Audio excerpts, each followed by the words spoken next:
सबसे पहले बात तो बता देते हैं, जनसुराज बीजेपी का बी टीम। पहले बिहार में बीजेपी तो पहले ए टीम बन जाए।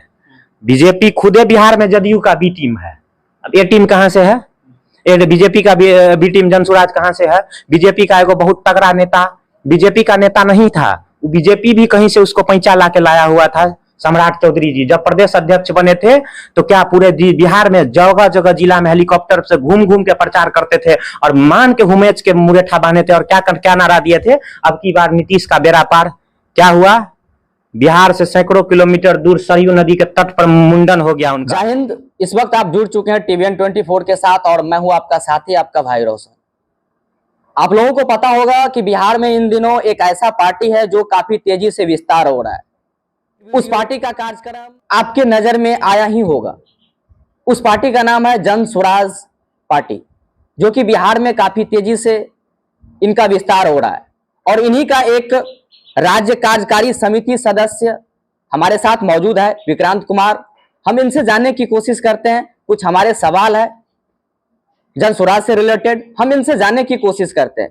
विक्रांत जी, आपका टीवीएन 24 में बहुत बहुत स्वागत है। सबसे पहले तो सभी दर्शक बंधुओं को नवरात्रि पर्व की ढेर सारी शुभकामनाएं देना चाहते हैं और तमाम चाहने वाले दर्शकों को मेरा क्रांतिकारी सलाम। मैं विक्रांत कुमार, जनसुराज युवा का प्रदेश राज्य कार्यकारी समिति सदस्य हूँ। विक्रांत जी, मेरा पहला सवाल है, जैसा कि आप जनसुराज से बिलोंग करते हैं अभी वर्तमान में, तो मेरा पहला सवाल यह है कि जनसुराज पार्टी का जो गठन हुआ है, इसका उद्देश्य क्या है? देखिए, बिहार में पिछले कुछ वर्षों से बहुत सारी राजनीतिक पार्टियां हैं और सभी राजनीतिक पार्टियां अलग अलग समय पे बिहार में राज करते आई है, लेकिन सभी राजनीतिक पार्टियां ने बिहार के लोगों को वक्त वक्त पे छला है, बिहार के को लूटने का काम किया है।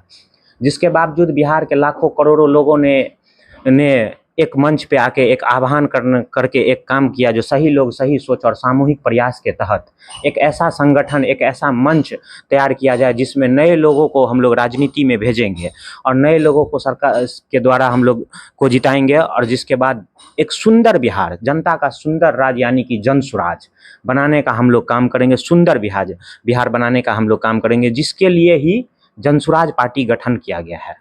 अच्छा, मेरा दूसरा सवाल यह है, जैसा कि ऐसा बताया जा रहा है कि जनसुराज बिहार की व्यवस्था में परिवर्तन लाएंगे, तो मैं आपसे जानना चाहूंगा कि किस प्रकार से परिवर्तन लाएंगे और खास करके जो बिहार का सबसे अहम मुद्दा है पलायन, तो इस पर कैसे रोक लगाएंगे आप? देखिए, हम आज़ादी के बाद से बात आप लोगों के बीच कर रहे हैं। पिछले 70 वर्षों से अगर देखा जाए तो ऐसा नहीं है जो बिहार में बीजेपी, जदयू और राजद तीन ही पार्टी रही है। बहुत सारे पार्टी पहले भी रही है। ये तीनों पार्टी पिछले 30 सालों से बिहार में तोड़ मरोड़ कर राजनीतिक करते आई है या कुर्सी पर सत्ता हासिल करते आई है। इन लोगों ने पिछले 30 वर्षों का ही हम सिर्फ आकलन उठा के आपको बता रहे हैं, बिहार को सबसे चीफ लेबर स्टेट बनाने का काम किया है। यानी कि सबसे सस्ता मजदूर अगर पूरे देश में कहीं भी मिलता है तो वो बिहार का है। और इस सब का श्रेय जाता है नीतीश जी को, लालू जी को। और बीजेपी का तो बात ही छोड़ दीजिए, वो तो कभी इधर से उधर और इधर से उधर रही है सरकार में। तो जनसुराज का सबसे पहला है जो पलायन रोकने का सिस्टम। हम पलायन कैसे रोकेंगे? तो स्ट्रेस माइग्रेशन के द्वारा जो लोग पलायन करते हैं, जो हम 10 से 12 हज़ार रुपया कमाने के लिए जो नहीं कमाएंगे तो नहीं खाएंगे, इन सब चीज़ों को रोकने के लिए जनसुराज ने बहुत सारे इन्वेस्टरों के साथ मीटिंग करके और बहुत सारे विदेश में या देश के अन्य राज्यों में जो बिहारी हैं, वो देश में अन्य राज्यों में कहीं ना कहीं अन्य राज्यों में जो उनको सुविधाएं मिलती हैं, जैसे वहाँ के सरकार उनको बिहारी होने के नाते सरकार जो उनको सुविधा प्रदान करती है, वही सुविधा जनसुराज की सरकार बनने के बाद यहाँ दिया जाएगा। जो आप आइए, बिहार में स्वागत है, यहाँ कारखाना खोलिए, हम आपको सुरक्षा का गारंटी देंगे। दूसरी बात, हमारा बिहार में ऐसा बात नहीं है, आज तक कभी फैक्ट्री नहीं रहा। पेपर मिल, चीनी मिल, गन्ना उद्योग, सूत मिल, कपास मिल, सब कुछ बिहार में है और मिथिला में खासकर है। उन सबों को अगर सरकार खोल दिया जाए तो हम कह सकते हैं जो 80% प्लान रुकेगा। जो स्ट्रेस माइग्रेशन वाला प्लान है, जो नहीं कमाएंगे तो नहीं खाएंगे, वो प्लान रुकेगा और वो जनसुराज के आने के बाद ही होगा। जनसुराज का लक्ष्य क्या है? 5 लक्ष्य लेकर चल रहे हैं। 15 से कम उम्र के बच्चों को मुफ्त शिक्षा अभी वाला नीतीश कुमार का खिचड़ी व चोखा वाला शिक्षा नहीं, स्पेशली शिक्षा जो प्राइवेट स्कूल में जैसा बच्चे गार्जियन को शिक्षा देखने को मिलता है वैसा ही शिक्षा जनसुराज के सरकार बनने के बाद आएगा। दूसरा बात, प्लान रोकेंगे, आपको पहले भी समझा चुके हैं, 10 स्ट्रेस माइग्रेशन वाला प्लान रुकेगा और 2025 में हम लोग का नेता का वादा है, हम लोग का पार्टी का वादा है, जो सरकार बनी तो 2025 के दिसंबर और जनवरी तक जो आदमी छठ में घर आएगा वो उसको रिटर्न दिल्ली, पंजाब, कलकत्ता, बंगाल कमाने के लिए नहीं जाना पड़ेगा। तीसरा, 2000 रुपया पेंशन। आज पेंशन का क्या स्थिति है? 400 रुपया नीतीश कुमार जी एक भीख के तौर पर देते हैं। 400 रुपया में क्या मिलता है? कहीं नहीं मिलता है। लेकिन बुजुर्ग माता बहनों को के दवाइयों के लिए और अन्य जरूरत के सामानों के लिए जनसुराज 2000 रुपया पेंशन का व्यवस्था भी करने जा रही है। चौथा, एक होता है कमाने वाला खेती, एक होता है खाने वाला खेती। हम लोग जो खेती करते हैं बिहार के लोग, वो करते हैं सिर्फ खाने वाला, इतना ही उपजाते हैं जितना साल भर में कमाते हैं, इतना साल भर में खाते हैं। पंजाब हरियाणा के लोग जो खेती करते हैं वो करते हैं खिलाने वाला खेती। यहाँ का भी किसान वही चीज़ उपजाता है और पंजाब और हरियाणा का भी किसान वही चीज़ उपजाता है, लेकिन वो फॉर्च्यूनर पे चढ़ता है और हम लोग अभी तक हमारे राज्य का किसान अभी तक सिर्फ साइकिल पे ही घूम रहा है। क्यों? क्योंकि सरकार उसको सही तरीके से मदद नहीं करती है। जनसुराज का उद्देश्य है जो अगर सरकार बनी तो खाने वाला नहीं, कमाने वाला खेती करवाएंगे, जिसमें किसानों को पहली बार कहीं पर भी सरकार के द्वारा मजदूर का व्यवस्था करके दिया जाएगा और वो मजदूर मनरेगा के द्वारा होगा, जिसका वहन सरकार करेगी और मनरेगा के मजदूरों के द्वारा हम लोग खेती करेंगे, खेतीबाड़ी करवाएंगे और उन्नत कृषि होगा, जिससे बिहार आगे बढ़ेगा। और सबसे पांचवा, आपको लोन। आज हमारा बैंकों में बहुत सारा पैसा जमा है बिहार का, उस पैसे से देश के अलग अलग राज्यों के लोग इन्वेस्ट करके या लोन ले लेके कमा रहे हैं और उनसे धंधा पानी खोल के कमा रहे हैं। लेकिन बिहार के लोग कहाँ जा रहे हैं? कहीं नहीं जा रहे हैं। अभी एक महिलाओं को जो लोन मिलता है जीविका के द्वारा 30% सालाना पे, जनसुराज का सरकार बना तो अगर महिलाएं बिजनेस करना चाहेंगी तो कम से कम 4% मामूली सा ब्याज दर पे जनसुराज लोन देगी और उन्नति बढ़ेगी। इसी 5 लक्ष्य को लेकर हम लोग उतर रहे हैं मैदान में और इसी 5 लक्ष्य के साथ बिहार का व्यवस्था बदलेगा जी। अच्छा, एक और चर्चित सवाल मैं आपसे जानना चाहूँगा कि जैसे ही जनसुराज का गठन हुआ, जनसुराज जो है दिन प्रतिदिन ग्रो कर रहा है, बढ़ रहा है, तो विपक्ष में एक सवाल उत्पन्न हो रहा है कि जनसुराज जो है बीजेपी का बी टीम है। सबसे पहले बात तो बता देते हैं, जनसुराज बीजेपी का बी टीम। पहले बिहार में बीजेपी तो पहले ए टीम बन जाए। बीजेपी खुदे बिहार में जदयू का बी टीम है। अब ए टीम कहाँ से है? बीजेपी का बी टीम जनसुराज कहाँ से है? बीजेपी का एगो बहुत तगड़ा नेता बीजेपी का नेता नहीं था, बीजेपी भी कहीं से उसको पैंचा ला के लाया हुआ था। सम्राट चौधरी जी जब प्रदेश अध्यक्ष बने थे तो क्या पूरे बिहार में जगह जगह जिला में हेलीकॉप्टर से घूम घूम के प्रचार करते थे और मान के हुमेच के मुरेठा बांधे थे और क्या नारा दिए थे? अब की बार नीतीश का बेड़ा पार। क्या हुआ?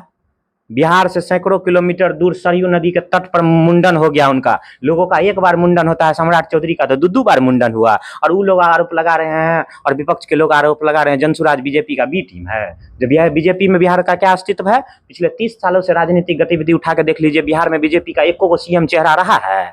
नेता पहले बीजेपी में है ये नहीं तो उसका बी टीम बनाने का औकात बीजेपी रखती है।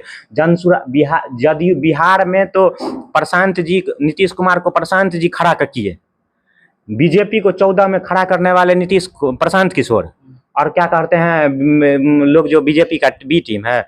बी टीम ए टीम नहीं है, जनसुराज ही बिहार का विकल्प है। अच्छा, एक और सवाल जो है वो अहम सवाल होने वाला है और कहीं ना कहीं बेसब्री से बिहार के लोगों को भी इस सवाल का इंतजार होगा और वो सवाल का जवाब मैं आपके मुखार बिंदु से सुनना चाहूँगा।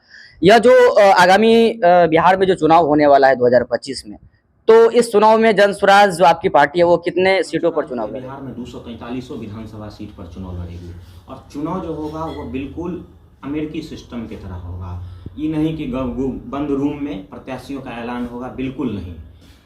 जनवरी से फरवरी के बीच में पार्टी पूरे 243 विधानसभा पर जितने भी प्रत्याशी दावेदार हैं जनसुराज के, उन सभी का नाम जारी करेगा और जनता के सर्वे के बाद ही उस व्यक्ति को टिकट मिलेगा जो उसका हकदार होगा।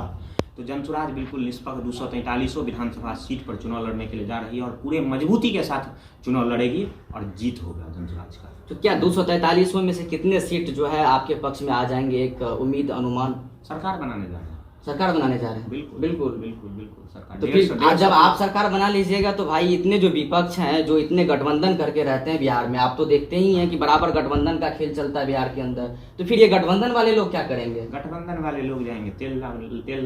तेल लाने। हाँ। अच्छा, मेरा जो है एक लास्ट और अहम सवाल होगा आपके लिए कि युवाओं के लिए जो ये डोमिसाइल और नीतीश जी का जो सपना था बिहार में शराबबंदी, इस पर आपका अपना क्या व्यक्तिगत राय है? देखिए, डोमिसाइल और शराबबंदी, तेजस्वी यादव जी सरकार में विपक्ष में जब थे बैठे हुए तो क्या कहते थे, जो चुनाव के समय में हमारा सरकार बना तो डोमिसाइल लाएंगे। सरकार बनी, उसकी क्या हुआ, शिक्षक चुनाव भर्ती में डोमिसाइल ख़त्म किया। यूपी, बिहार, झारखंड, बंगाल का लड़का लोग सबसे ज़्यादा 10,000 में 2,000 बिहार के अदर राज्यों के लड़के बिहार में नौकरी कर रहे हैं। और हाल फिलहाल में एगो वीडियो वायरल हुआ होगा, देखे होंगे आप लोग, बिहार का एगो लड़का को बंगाल में बंद रूम में पीटा जाता है। क्यों? कि तुम बिहारी हो, यहाँ नौकरी करने क्यों आया हो। अब बिहार में क्या है, बंगाल का, झारखंड का, यूपी का, आंध्र प्रदेश का, असम का सभी आदमी को यहाँ पर नौकरी दिया जाता है। तो डोमिसाइल तो लागू होना ही चाहिए। बिहार का नौकरी बिहारी को मिलना चाहिए। पहले से यहाँ बेरोजगारी भरा हुआ है, आप अदर के आदमियों को ला के भर रहे हैं। दूसरी बात, नीतीश जी का जो सपना था शराबबंदी का, शराबबंदी क्या हुआ?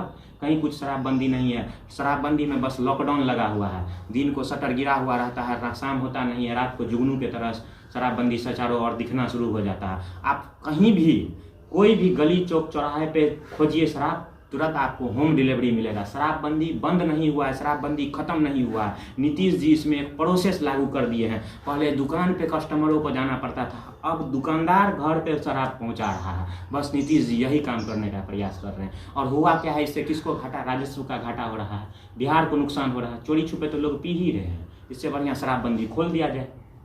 चलिए, बहुत बहुत धन्यवाद आपका विक्रांत जी, जिन्होंने आप अपना मंतव्य को रखा जनसुराज से रिलेटेड।